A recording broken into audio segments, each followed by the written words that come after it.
Hey up and welcome to the Strategy Sessions. My name is Andy Jarvis. I am the host of the show and also the Strategy Director at Eximo Marketing. My guest today is James Hayhurst. James has been on the show before. For regular listeners, you'll know that James runs The Parent's Promise. We talk a little bit about that at the end because we're talking mainly about his marketing job today rather than his not-for-profit or sort of social movement that The Parent's Promise is.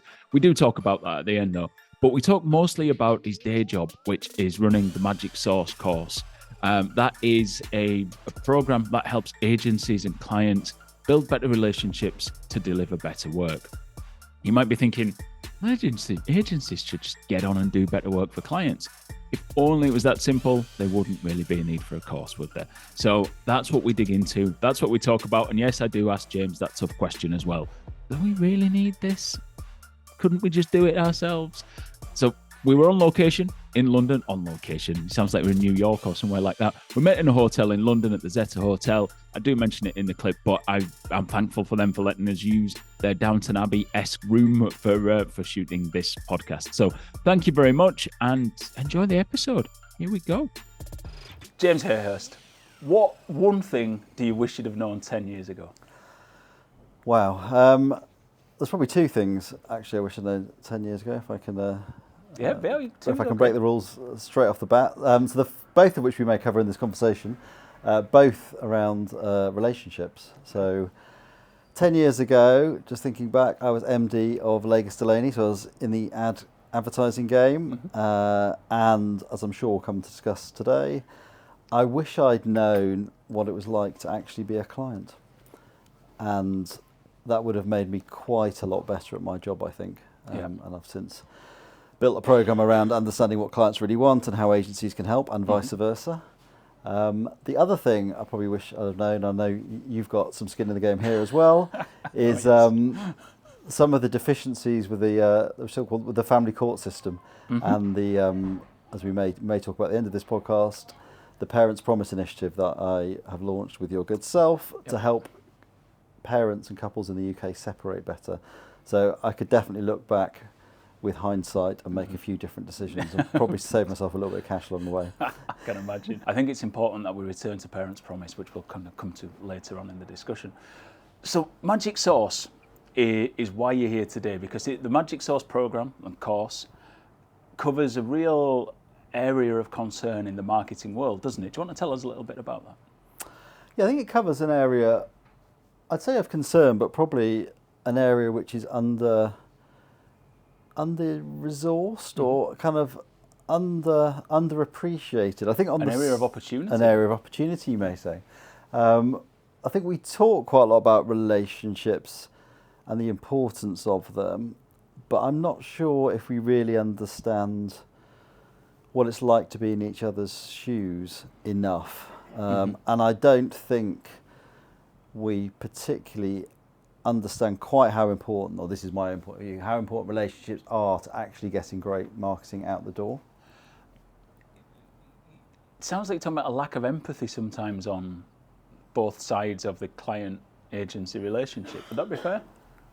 Yes, it would be fair. I think there's just a lack of understanding of what each side, shall I say, is aiming to achieve, and actually this realization that we're kind of both after the same things. I think we overcomplicate terribly what we do, and I suppose what did I learn becoming a client? So about 9 years ago, I became a Unilever client, working on Dirt is Good, and which is Persil to most people in the UK, and all sorts of things to people globally like Omo and Skip.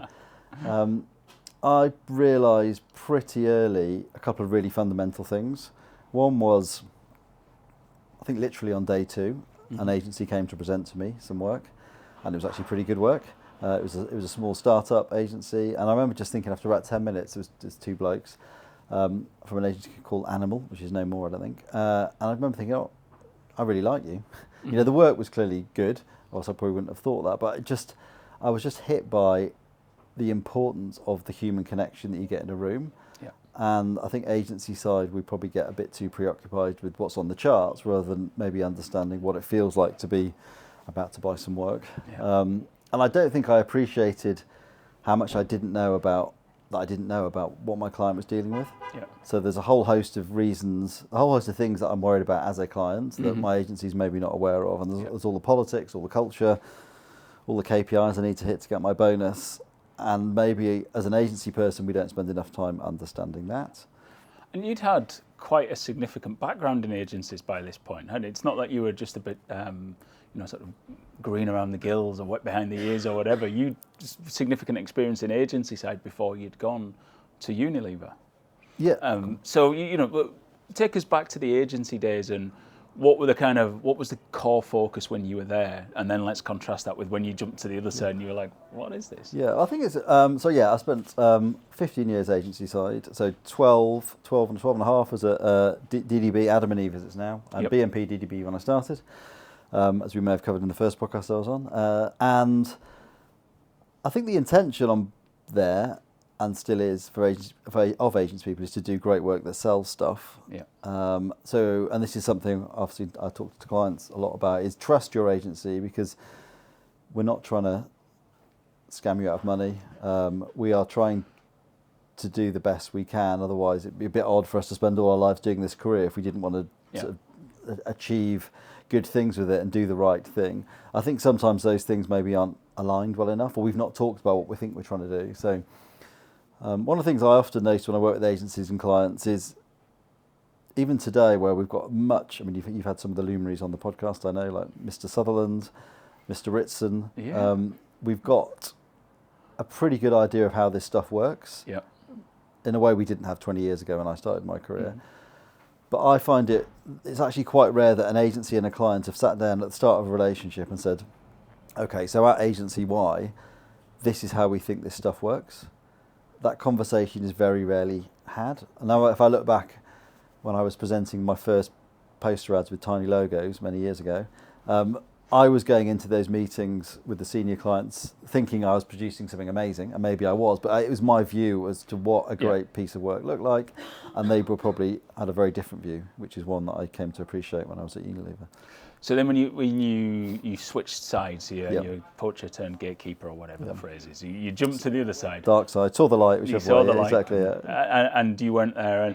And Unilever, people listening who've never worked at Unilever, and I've never worked at Unilever, you think, Unilever, one of the world's great FMCG companies, you must only work with the greatest agencies, all the best people, you surely can't have had a problem because Unilever, big bucks, everything must be perfect. Is that true? Unilever was pretty good, I've got to say. An amazing experience, I loved it there, and worked with great agencies, and I think I made some good work there, all my agencies did.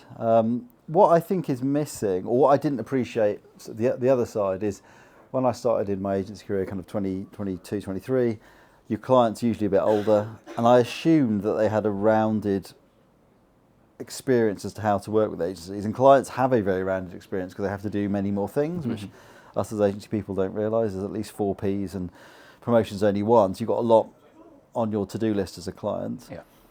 But actually, and I think this has probably got worse as fees have got, I suppose work's got busier, hybrid working's happened, there's kind of more channels and what have you. Clients actually don't spend that long with agencies. And again, when I was at Unilever, I think after a couple of months, I suddenly realised that obviously a lot of my peers, clearly they'd not spent 15 years in an agency, but they probably only even spent a day. So the agencies maybe don't have time to induct clients fully or to fully understand what happens behind the scenes. So there's just maybe a lack of knowledge as to what the other person is doing and therefore how to get the best out of them. So one counterbalance to that might be people saying it's not the client's job to worry about what the agency does. They're paying you a chunk of cash every month or every project or whatever, and it's your job as an agency to fall in step with what they need as opposed to the other way around. Is that true, or is there's a little bit more to it than that though, isn't there? Well, I think it's really in a client's interest to bridge that gap, is what I would say. So if I look at case studies and how they're written, generally, I think they miss 95% of the story. So they're always written in an incredibly linear form. So I've worried a can jury twice, I think, in my career, and maybe won a few IPAs. And the case studies always read something like this. There was this amazing insight, brilliant insight from a planner, which was so amazing that the creative work sort of wrote itself. and then the clients fell over themselves to buy it. Yeah. And the lesson from that is that strategy first for everything. Exactly. You know where to buy it if you need it. Yeah, exactly. Knock on Andy's door. So strategy first, but it strips out all of the human interaction and how messy what we do actually is. So if I look back at the 2 times I borrowed a can jury, once when I was at DDB and we won can gold on Volkswagen in 2007, 2008, and once when I was at Unilever, the case study would have been one of those mega linear, quite dry academic pieces of prose. Post hoc rationalisation. And actually the real story of how either of those campaigns came to fruition is all about human relationships. Yep. So on Volkswagen, it's my rather wonderful client, Catherine Wolfe, who thinks at National Express, spotted an idea that, to be honest, as an agency, we struggle to even see. And then she trusted my creative director, Jeremy Cragen, and trusted the team, Sam Oliver and Sheesh Patel, and me. And together, we got a script, which wasn't really a script, over the line and shot and approved. And that was all human relationships and all subjective judgment and trust and all of those kind of things. But because we don't tell that story, I think marketeers and agency people don't realise that that's how you get great stuff over the line. So the relationship is seen as sort of a fluffy byproduct of doing great work. My view is that nothing happens without a great relationship. So if you don't establish a great relationship, you don't establish how to work together, then you're never going to get to amazing work because you're always going to have to make a judgment call about something. It seems Daryl Fielding, who I interviewed on the podcast a couple of months ago, also in London, and she was involved in the change of Dove to the Real campaign for Real Beauty, which I talked about this on the show at the time. Now is kind of, if you see Dove, you know what you're going to get because it's this campaign for Real Beauty. But at the time, we were a handful of years past the Hello Boys Wonder Bra campaign. So for someone to be able to come with real women, real curves, she had editors from magazines getting in touch with the agency and with Dove saying things like, we're not going to run this because it's disgusting and things like that. Well, that's the sort of world that operated in. But that all came down to the relationship between the agency and between Unilever and the trust. Is Unilever, isn't it, Dove? Yeah. And the trust between those that helped them, because it wasn't just, same thing. You read the case study and it's like, oh, that must have been bum, bum, bum. It took ages to develop. They had to convince lots of people. So if we now have a book, How Brands Grow, tells us how brands grow, we're missing the book that needs to be read alongside it, aren't we? Which you could maybe call, the magic sauce or something like that. You could call that magic sauce, Sponsored by XMO Marketing. There you go. So yes, we know how brands grow in relatively empirical fashion from, for big brands at least. But we don't know how to do those softer human relationships. Exactly, I think I would totally agree, and maybe I will write such a book at some point. But it is that. So if I look back now, to your first question, what did I wish I knew 10 years ago? If 10 years ago you'd said, how do I make the creative work better at Leagas Delaney, or when I was at DDB, if I was at managing director, I think, well, the way to make it better is to write better creative work. So maybe it's about how I work with the teams, or maybe it's about hiring new teams or new people or whatever. But actually now I look back, it's nothing to do with that. Generally, most agencies have great creative departments. There's a reason that some work sees the light of day and other work doesn't, and that's always the relationship. So, most agencies will have this. They can produce fantastic output, but maybe 20% of their work is that fantastic, and that's not down to the work that's been written. Generally, it's down to the relationship between the client and the agency. So, 10 years ago, I'd have started the creative department. If I ran an agency now, I don't think anyone would let me near an agency now. I would start with the client relationships and with the account service department. And do it that way. Excellent. And the gap that's from the other side, so that's the agency gap, is, as you said, I think we've got really fantastic training and resources at clients. Now, many of the big clients, certainly Unilever, have creative excellence departments. There's a really good body of theory, but there is a book that's missing, which is a much more hands-on book about, okay, so we know what great work looks like. We know the case studies. We know the great work's emotional. We know that it's got distinctive assets. We know that it's consistent. How do we get that with our agency partners? And that usually involves sitting in a room, maybe not as nice as this, but nutting some stuff out. And it's a softer skill, which I don't think is taught. Just as a little aside, if you're watching the video, James and I will both give you a wave. Hello. We're on location today in the Zeta Hotel in Farringdon, and it is beautiful. Have a look at the video if you're listening on the audio. It's amazing in here. So thank you for letting us record here.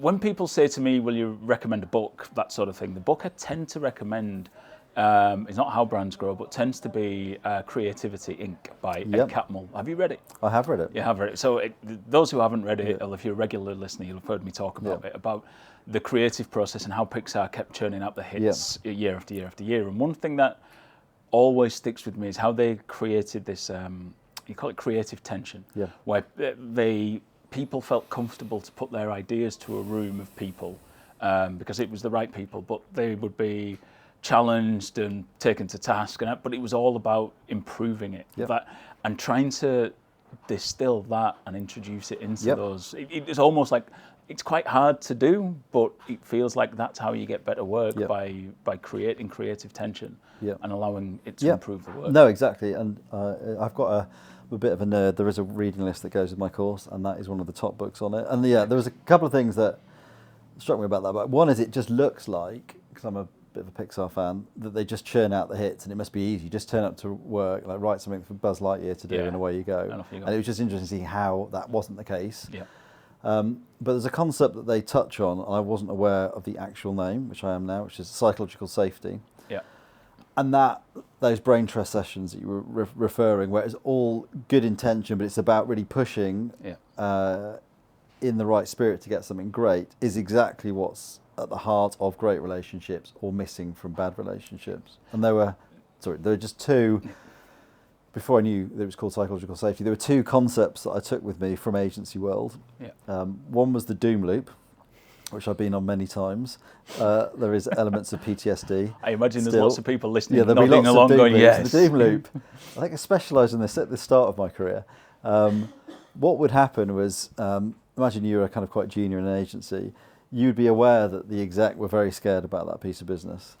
And that piece of business might walk. And therefore, what is happening in the agency is they're not challenging the client. So the brief is probably wrong. What the client is asking for is quote unquote wrong, but it's not challenged. So the brief goes into the department or whatever you're producing, and you come back with a piece of work that you don't think is right, but it's on the brief that the client gave you, and the work clearly isn't right, and therefore you get a rebrief. And it happens again and again and again, and it always ends in tears, often in a repitch, because you've not been able to creatively challenge. And what we need, and the couple of case studies I talked about either side where we produce something good, was you have the permission. You know, when I talk to clients, because I've interviewed 150 people plus to create the course, and I say, look, what's bad about agency? And you get the list of sort of niggles and stuff. And then what's great?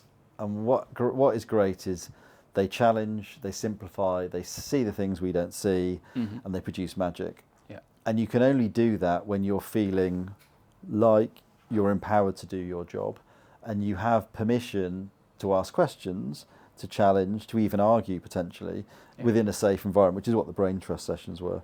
So I think that, you know, if you were to start with the client agency relationship, I would look at, as a client, realizing that the way that you manage your agency will make a huge difference to how successful the partnership will be. And it is actually, going back to your original prompt here, it's smart to be nice. So whilst it may not feel that I need to understand all that stuff, because surely that's what they're paid to do, the better I understand them, the better I manage them, the better output, the more bang I'm going to get for my marketing buck.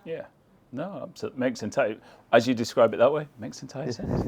I think just the last thing on Creativity Inc., there was one story about Inside Out, which is probably my favourite Pixar film, which started life as...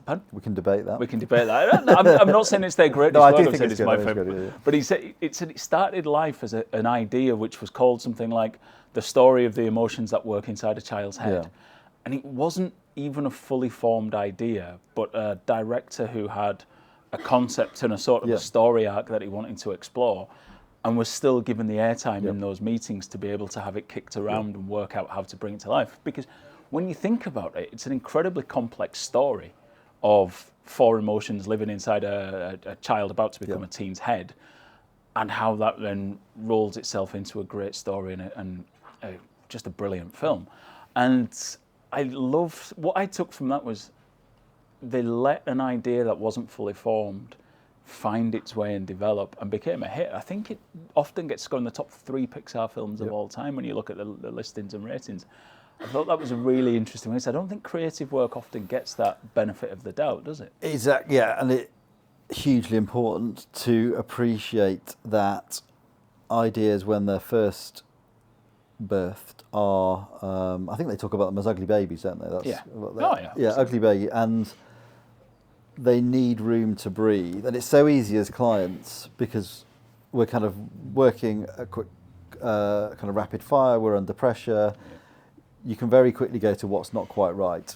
Mm-hmm. And then you end up in a spiral, not a doom loop necessarily, but you'll end up in a conversation which can squish an idea. Yeah. And if I just look back at some work that I was lucky enough to work on that worked really successfully, it always starts life as a half thought. I worked on teacher training for nearly 10 years, was one of the most successful IPA case studies, £101 to £1 spent. It's a hell of a return. That's a hell of a return. Thank you, Sir Les, and who's also been in your podcast, hasn't he? No, he hasn't, but he'll be on soon. Les, is he? Hi. Go on. Who did the IPA paper, and that was about work with the most exciting children, people in the world teach. Yeah. And I remember when that was presented, it was a Saturday, about 20 years ago, almost to the day. Working on the pitch, and a creative team had just drawn a smiley face of a kid, and it was a little scamp, and it was just, and that the core idea was that, and that could easily have just been, well, what's that? That's kind of nothing, but it can grow into loads of things. And the Volkswagen film Night Drive, which is about the joy of driving at night, that was something that actually, I said, my client Catherine spotted, and it could easily have been, what is that? That's just driving a car at night, but it just needs the time and space to breathe and to grow. So to kind of dive into this idea of an idea can be watered and nurtured and developed. You mentioned you spoke to 150 people about this. Where did the Magic Source course come from? What was it that made you think, there's something here in this? You've obviously talked about the problems you saw, but why did you go off and interview so many people? Why not just go, right, stuff it, I'm going to get started with this? Good question. Well, so I think originally I just thought there was something, as you said, there was a book that hadn't been written, and I've not written a book yet, but there was a missing link, which was meaning that we were spending far too long creating work which wasn't good enough and making people miserable. There's lots of people, both sides, working far too long. If the relationship's not working, it's kind of long hours. Yeah. So first answer is, I just felt that there was a higher purpose, shall I say, of, if you get great relationships right, they're more efficient, they're more effective, they're more enjoyable, they're more profitable. But obviously I only have an opinion of one, and I thought it was important, not least it was COVID as well, so we're stuck in my bedroom.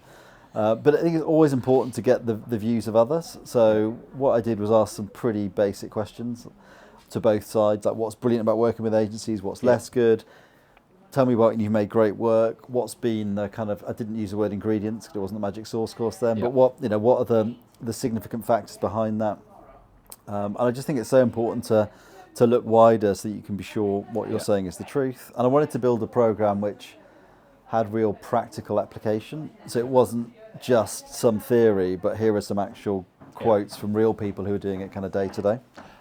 And did you find anything came up in those interviews that you weren't expecting? You probably, was it 80% of the course you maybe thought you might have was there?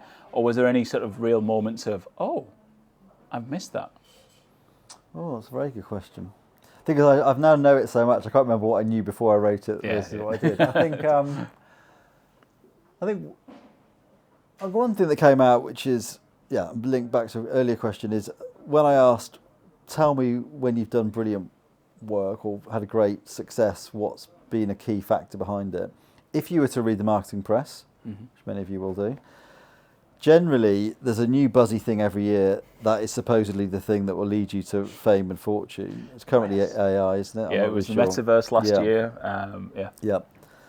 So I would have expected at least 50% to have been something like that, or it to be hard skills.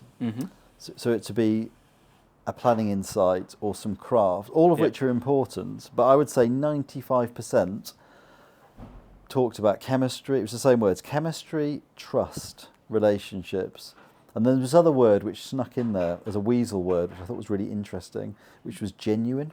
So quite a few people said, when there's genuine trust or when there's genuine chemistry, obviously indicating that some of our relationships are pretty surface level. Right. And if we don't fully kind of lean into that or create the best relationships, we're missing out. So yeah, so if you're to read the marketing press, relationships aren't really important at all, but yet for all the 150 people that have probably got hundreds of years of experience between them, they would say it's number one.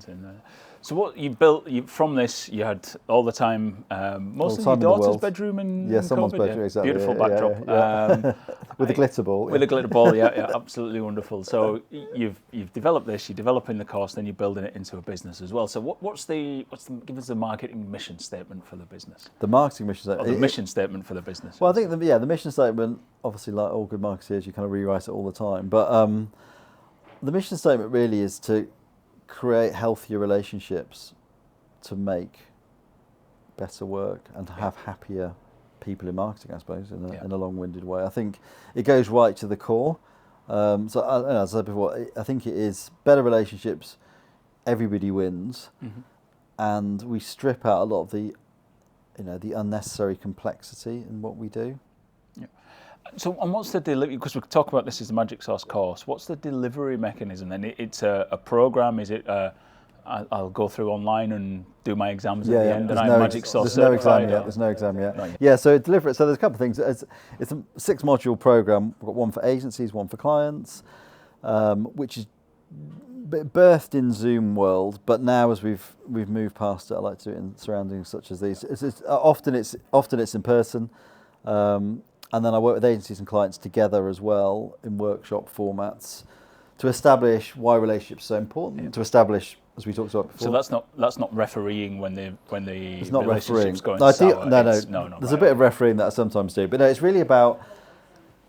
I suppose it's looking a little bit. The other thing I didn't cover is lots of sports documentaries. Yep. And if you watch lots of sports documentaries or are interested in sport, what you'll hear are lots of people, coaches, talking about the importance of process. So whether that's Bill Walsh from NFL, the score will take care of itself, or Mikel Arteta today. If you get if you know how to get to greatness and you follow a process, the idea is you just follow that process, and 9 times out of 10 you'll get good results. Because agencies and clients don't think about their relationship, I think, as a strategic asset. We just tend to measure the outputs. So has the agency done this year, or have we done this year?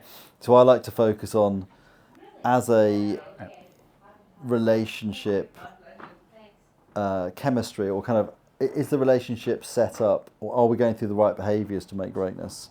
So working with people, both sides, to understand what that would look like. So we've got the optimal conditions. So generally my view is there's loads of great agencies, there's loads of great clients. The work in the UK should be a lot better than it is. Is there anywhere, you mentioned in the UK now, which was an interesting addition, is there anywhere where you look and you go, in Spain they've got this? Or is this a global problem, do you think? I think it's probably a global problem, he says, thinking about what Super Bowl ads he saw. Well, Kanye won everything, didn't he, with the Super Bowl ads, with his shot on his mobile phone? But I think it's the same. It's the same. I mean, what you don't want is and this comes up all the time, is you don't want a kind of supplier relationship or that kind of transactional relationship. And Unilever, I was lucky enough to work globally, so I've got a fair bit of global experience. I think it's the same tension points across the world, with maybe some slight different nuances. But I think COVID, to begin with, actually might have helped. I think what we were seeing at the start of COVID from talking to agencies and clients is they were seeing inside each other's daughters' bedrooms or kitchens or whatever, and there was more humanity. So you were saying there's a person who needs my help, and I feel, and they can see inside my bed, they feel that I'm a human being also, and I'm trying to do my best. And I think it created some bridges. I think now, from talking to people, it's become a bit more transactional. I think often agencies and clients maybe haven't consciously designed their alliance. They've not had a conversation to go, okay, like, let's never present big presentations on Zoom, because that doesn't work for anyone. often we just end up doing it because someone's diary doesn't match. And I think just being conscious about how we can create the right conditions for the best relationship, I think is important. There's probably elements of this that people are listening to going, but this is just common sense. It's just talking to people. It's just having conversations and saying and being honest about what you do like and what you don't like, and like presenting work on Zoom and things like that. But modern business world is difficult, isn't it? It's multi-layered, and it's who's supposed to be talking to who, and it's not as straightforward as you see. And sometimes it takes, as we were talking about before we started recording, sometimes it takes someone else to say to you, just take a step back and have a look at this, and then you go, oh yes, of course. So it seems like it is really important at the minute to have somebody saying to agencies and clients, there's a better way of doing this, because you get so used to just doing it in the way it's always been done. Definitely common sense. I think there's a couple of things. One is, and there's usually quite a lot of disclaimers when I give my program. One is, certainly when I look back at agency, a lot of this is saying, oh, I wish I'd have done these things differently, back to your first question.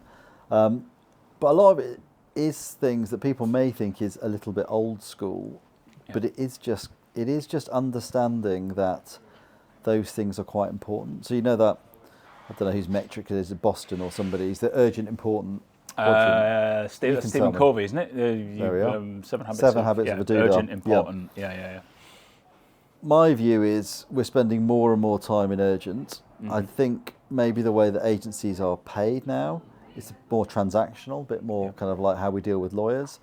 So we're not spending enough time in the top right, which is important and not urgent. And what struck me being a client is some agencies did some of that stuff. Maybe they invited me to a lovely setting like this and a cup of tea. But there are ways of building a relationship that sit in that box. And I suppose I'm helping agencies and clients, but particularly agencies who I think maybe feel they're pressured, they can't do this, is how do you do enough stuff over a year in that top box? And there's some stuff that we do as agencies when we're pitching that we just, if we're honest, we don't do for the rest of the year, like the store visits, that kind of stuff. That make a real difference. Because as a client, all you're looking for is, do I like them? But do they care about me, and do they care about my business, and can they help me? And those things that feel quite basic, that show you're curious and you're interested, we just don't do. So it's kind of reminding people, you know that thing that maybe you did in grad training 100 years ago that you said you'd always do? Do it again. How can we do that? But how can we just put a bit of science behind it, or a bit of structure, so that you can't do everything, but there's a few, like essentially create your own mission statement, your own kind of source, or for making great relationships. What's interesting listening to you talk about this, from what the agency should be doing, even what the clients are doing, and what you did to launch this, is how central staying close to the customer is in creating great things, whether it's a great course or a great work. And we had Charisse Anibaba on, who I think I talk about this every bloody week now. Sorry, Charisse, but she worked at McDonald's, and one of the things she took from working at McDonald's is that you have to spend some time in the store. I struggle to call it a restaurant, I'm sorry, where they sell the burgers. And she used to have to do, I think it was a week every quarter, no, maybe every year she did a week in a McDonald's. Everything from doing the fries, mopping the floors, working takeout, all that sort of stuff, to stay close to the customer. And she then went to work. She'd gone sit and just do a day's work with a laptop in a McDonald's just to watch how people used it. And he's like, you have to sometimes get off your ass as a marketer and go and watch how people use your product to get a really close feeling for it. And we just don't do that anymore. No. I don't know anymore. I don't know if it ever happened, but I asked at a conference in Athens, e-commerce conference, who's spoken to a customer in the last 6 months. And of the 300 people in the room, 6 of them had. Wow, yeah. 6 out of 300, 2%. Do the math. I was going to say quick math. Good math. It's. But every time I ask it, it's the same sort of numbers responding. Nobody, and it gets worse in a digital world. Nobody goes and watches people interact. And you think, as a discipline, if anyone is supposed to be close to the customer, it's marketing. The agencies are supposed to be there. The clients are supposed to be there. But we're getting further away from that. And I'm not even sure where the question's going with this, but it seems to be a problem that's getting worse. I think it is. Unilever, all credit to them, their latest, couple of years now, their initiative is get on the front line. And one of their key tenets is, as you said, get off your arse and actually speak to the consumers. But there's a few lessons for agencies, I think, as well as marketers. One is, back to what clients want, which is the magic, the logic, the simplification, living in culture, you have so much power. So one tip for an agency person is, whatever it is, say you work on FMCG, go to Tesco's in the UK and take some pictures of the brand and how it's displayed. If you were to go to your client, because this is about helping them, and say, do you know what, I was in Tesco's the other day and the Persil wasn't displayed very well. Now, you might think that's tiny, it's the kind of thing you get the work experience to do when you're pitching, but if that is the case, that information will go straight to the head of the UK, because, you know, at Unilever and like all good clients, when we went on regional visits with very senior people, we would spend half the time going around little mom and dad pop stores in the Philippines, for example, because that's where the business happens. So it gives you so much power, and it shows that you care. There's a couple other things you just mentioned just about consumers. All these things I didn't do as an agency person, so I hope I don't come across as a know-it-all. But there's a couple of things that we talk about as agencies with our clients about these consumer people that I think we maybe sometimes forget. The first one is, in our own business, is consumers buy emotionally. So we're all very good at that. We're always telling our clients, you know, let's put lots of furry animals in our ads and nice music and all that kind of stuff.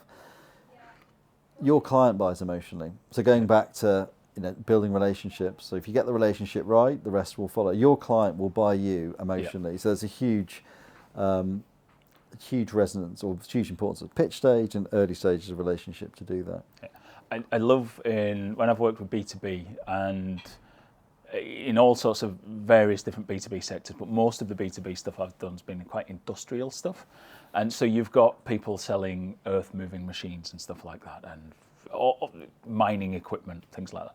And because the investment cycle is planned, and because the budget that is, you have to, internally they've had to extract X million from the finance director to be able to buy Y number of machines or things like that. So because there's quite a long process to get them to the point where they start to look for a supplier to provide the machines, there's this view that then is a rational purchase. And I've said to them, it's like the myth of the rational purchase. I was like, it's not. Just because there's a process to it doesn't mean that person's going to spend their money any less irrationally or emotionally driven than anybody else. No, Andy, you're wrong in this. Look, you know, it's the technical sell. That's what you need. We're buying helicopters here. It's not FMCG. And you're like, hey, I get it's different. Do you want 2 tickets to the game? But you know, you're just like, people are still buying, you know, people are still people. They don't stop just because they've had to pitch for a couple of million quid over the last 6 months to be able to be here today. So I find how we get lost in the woods a lot in marketing. I find it mesmerising how we manage to do that, although quite comforting really, because it means I still have a business. Well, there's a really interesting, so there's a quote I mentioned there, which is from one of my first ever bosses, Karen Buchanan, who used to say, get the relationship right and the rest will follow. And I don't think I appreciated how important that advice was. It's not to the detriment of doing your job well, but there's a book, I don't know if you've read this book, The Trusted Advisor. I have not. No. So that is probably slightly less sexy than Ed Catmull's book, but it's about 20 years old, and it talks about professional services in general, like why decisions get made. And a couple of key things I took out from that, which I hadn't appreciated being agency side, is firstly that clients are really vulnerable. So all I'd seen, going back to referencing the doom loops, is like scary clients that could hire and fire. But when you are a client, you realise, okay, well, if I'm at a Unilever or a P&G or Airbnb or whatever, if I don't deliver the thing I need to deliver, there's always somebody more senior who needs to see that on Friday. Therefore, I want to be reassured that you will deliver it. So there's loads of agencies that can do great work. If you're in the pitch room, we kind of know that. You're looking for the people that we think we can nut out a problem with over the 6 months, or that we think can deliver. So it's a really important kind of chemistry that we forget, I think, as agencies. Having worked with a few agencies over the years, worked in an agency and worked with I still do work with a number of agencies now. I know there'll be people from the agency world listening to this going, love the sound of this, I'm going to have to get in touch with James. But the other question they're going is, how do we use this then in the pitch process? How do we use this to win more clients? How can we, what can we do to showcase the fact that we get this. Can you do anything other than feels like a classic "don't tell me you're funny, make me laugh" type of approach? You have to demonstrate and believe it. Again, thinking back about the mindful of the relationship without, now we've got these magic tools like LinkedIn and the interweb where you can find out stuff about your clients. So it's just, I think the pitches in my career that we could have done much better we probably filled it wall to wall with charts. We didn't realise that there's a human being who we probably talked about ourselves too much. As a client, you look at pitch decks and you go, I'm not interested in 90% of those charts. I want to know, have you got it? So you're interested, if you got the problem, can you help? Yeah. And do you care? Yeah. And I look back now at 50 slide decks, 49 of which would have been, this is what we did on this client. It's just not of interest. I think just put yourself in the shoes of, imagine you had a startup and you were going in to meet some people, what would you want from them? Sometimes, just kind of give you one, I only pitched once at Unilever. I'll keep this anonymous, but we pitched and we said to 3 agencies, don't present work. And of course, and I probably would have done the same agency side, 2 of them thought that was a trick. Because, came and presented so it's about, we've always got to be one meeting ahead, and then one didn't, and actually they're based quite close here actually, and they probably would have done less work for the meeting, clearly, but what we got out of the meeting was a very good conversation for an hour and a half with 3 people who we thought were smart, who could solve the problem, which wasn't going to be the problem we had then, because it never is, it'll be a problem in 6 months' time. We all came out thinking, we like them, they can get it, they showed enough about their thinking, almost they were fleet of foot in how they could respond to problems, which is what we wanted, versus the other agencies who put loads of work in, but you felt like it was just a pitch presentation. You didn't have enough to go on, so less can definitely be more. I've often said, and I don't know that anyone's ever believed in my approach to it, but I've said it to several clients. Well, we're looking for an agency, we're going to blind. And I said, right, don't ask them to prepare work, because all they're doing is guessing what you might like, rather than guessing what the right thing is. So your target market is, I don't know, let's say it's male 25 to 35 is your key target market.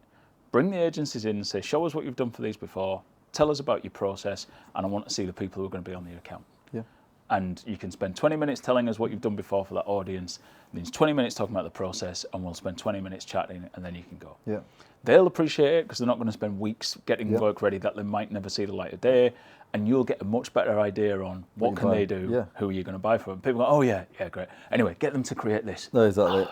And I totally agree. And I think the other, if you wanted to add a bit more rigor, which I don't think you need to do, like the kind of classic grad interview, if they still do them, where you've got a 24 hours to turn something around. Yeah. Even that is much better for agencies, because I just remember looking... time boxed, isn't it? Time boxed. I just remember thinking, you don't have any time to live your life, actually. And when you have quite a senior agency pitching all the time, you're not actually then in culture. So it becomes this kind of lose-lose for clients. Your agencies are working so hard, there's loads of pitches going on, and you're exhausted. Whereas you're better off being time boxed. What can we do in 24 hours? You can really see how good people are. Yeah.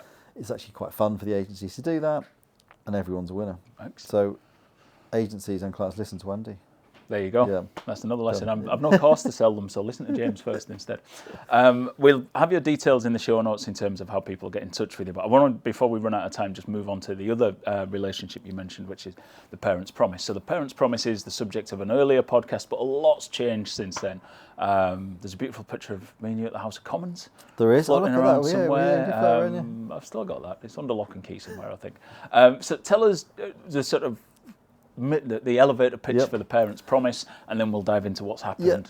Elevator pitch for Parents' Promise is there's an issue that affects many people, but it's not talked about. It is talked about in the wrong way, which is separation, very gendered, lots of angry people, and there's a hidden issue, which means that kids often aren't seeing loving parents, or there's a lot of stress through the family. So we wanted to change that, Andy and I and a few other people, to use communications for good, because we felt guilty we spent so long in advertising, not putting any good back in the world. So the idea is, there is genuinely a role for communication. Back to grad training, and the first things what is the role for communication? Can we start to have conversations around separation in culture to change how we separate? Yeah. And we launched an idea called the Parents' Promise, which is, I suppose, it's like a prenup for parents, which it's a conversation starter. So hopefully you never have to go down this road. But the idea is you and your other half would say, look, if we were to separate, let's just be cool and let's do this. Let's make sure we always genuinely put our kids first, because obviously that is a phrase which is often misused in court. So, the role is to change. It's a big goal, big mission. It'll take years to do, but how can we change how the UK separates? So that we launched that in 2021, and then last year we were at the House of Parliament in our posh togs, because we started to change. We suggested to some of the UK's major employers like Tesco and Unilever that maybe they should have an HR policy for those separating parents, to give them more resources so they can separate well, and to give them a bit of support through work. And that's what we've done so far. And that day was a real positive day, and I think we can't use the P word enough. As you said, there's a lot of negativity around separation. There's a lot of organisations who have, you can maybe understand how they've gone down that route, but it almost, the separation becomes people starting on different sides of the fence, throwing things at each other. And actually, what you've put together in the Parents' Promise is a real positive look at this. It's going to happen to a lot of people. How do we do it better? Exactly. Which I thought that day in the House of Parliament was fantastic. Some great speakers. I've forgotten the guy's name from Tesco who spoke brilliantly. Mustafa, there you go, thank you. Who spoke brilliantly about how important this is, and when they've got 150,000 staff, is it, or something? 300,000 staff. So I've got all the details wrong here, right across all the detail. But how important it is to their organisation. And I know I did a spot on local radio and said, should small businesses worry about this sort of thing? And, it's going to cost them a fortune. It's like, well, it's going to cost you a fortune anyway when your staff fall to pieces when they go through separation. So let's try and win-win. Be positive about this and get on the front foot. And we had some advertising, the great and the good, didn't we? Mr. Yes, Sutherland we did. was Rory there. Sutherland, which is how he ended up on the podcast. Oh, there we are. So strong-armed him that day. It all pays back. And the reason Rory was there, incredibly generous man, incredibly generous with his time. Thank you. This is behaviour change. So even more important than client-agent relationships is real ones where children are involved and where they're not involved. Is how can we change the mindset so we realise that when we have small people, they have a right, safeguarding notwithstanding, to our relationship with both parents, and it's our duty to kind of uphold that, however annoyed or however difficult it might be to work with the other person. And just to tackle it, I hate sort of throwing this question around, but it is something that people, I wouldn't say ask, I would say shout all the time when this is discussed on social media, particularly. You talk about dad's access and both sides having access to the child, and the first person in the comments is always, oh yes, but kids have to be kept safe, and safeguarding is always an issue, and dad should be kept to it. That's not. It seems to be that yes, there is sometimes an issue with safeguarding, but that's not always the case, is it? Yeah, I mean, oh God, it's a very difficult issue, this, but I suppose the headline is the family courts really don't work at all. And the great and the good of the family court, so the guy called Sir Andrew McFarlane, a wonderful fellow who runs the whole thing, they all acknowledge that there are issues. So there's always complexity, but there's too much complexity in the family court system. It's too obtuse, there's no data. He says I'm on this soapbox now, it's not run very well. And ultimately, I suppose, go back to cultural change, because we see it on the telly, we think, a bit like if I break my arm and go to hospital, people think that you go to family courts and that will sort it all out. And actually, there is no resolution. There are things that definitely could and hopefully will change over time. That's not what we're focusing on. But really, the responsibility lies with the adults. And what we're hoping to do, back to the positive word, is look at positive role models. People do separate. Not, I think both you and I have a sort of personal story to tell, and it can be surrounded in a lot of shame, and it's clearly not what you wanted to do, and that's not where you get into relationships, but it happens. And I think we should be, for anyone listening who has friends who've separated and they've separated well and they've managed to make it work for the kids, they should be applauded. It's sort of saying that this is difficult to do. It's amazing you've done it. And I've got some friends who've done it really, really well. Yeah. And their children now appreciate what they've done. So it's really important stuff. Yeah. There's one. So the next thing we're going to do in 2025, obviously there might be an election this year, is we're looking at the next cultural area of changes in education. So you heard it here first. We're going to do a project in that space. Maybe you and I can get our togs on if we can get an MP to support us. But yeah, at some point in 2025, helping schools. Yeah, we'll have to wait and see who is in Parliament, won't we? After exactly. We'll have to see who we can cobble. But yeah, we'll hopefully get something which will help schools understand or give them the tools they need, because I think they get caught in the middle with separation quite a lot, and help be a positive influencer in terms of how to do it best for the good of the little children that they look after. Fantastic. Well, what a place to finish on a positive. So, James, where is the best place for people? Your details are in the show notes, but where's the best channel for people? Probably best channel for me would be find me on LinkedIn. Yep. James Hayhurst, not too many James Hayhursts. There you go. Or website themagicsourcecourse.co.uk. Perfect. Well, thank you very much for your time, James. Thank you for having me. And yes, it's been a wonderful interview here in person in London, in Farringdon.